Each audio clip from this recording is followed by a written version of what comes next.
ఈ రోజు మీ అందరికీ ఉగాది పండుగ సందర్భంగా శుభాకాంక్షలు. ఇప్పుడే నాగపడి శర్మ గారు మాట్లాడారు. పరాభవ నామ సంవత్సరం అన్ని విధాలా బాగుంటుందని వారు చెప్పడం జరిగింది. ఇది వాస్తవం కావాలని మరొకసారి మనస్ఫూర్తిగా కోరుకుంటున్నాం.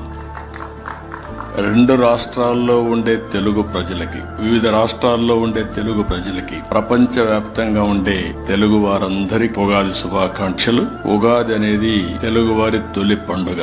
ఇప్పటి నుంచి పండుగలన్నీ ప్రారంభమవుతాయి. తెలుగు వారికి నూతన సంవత్సరం మొదలయ్యేది నేడే. అయితే మన ప్రత్యేకత మనం చూస్తే ఉగాది పచ్చడి మన జీవితాన్ని ప్రతిబింబిస్తుంది.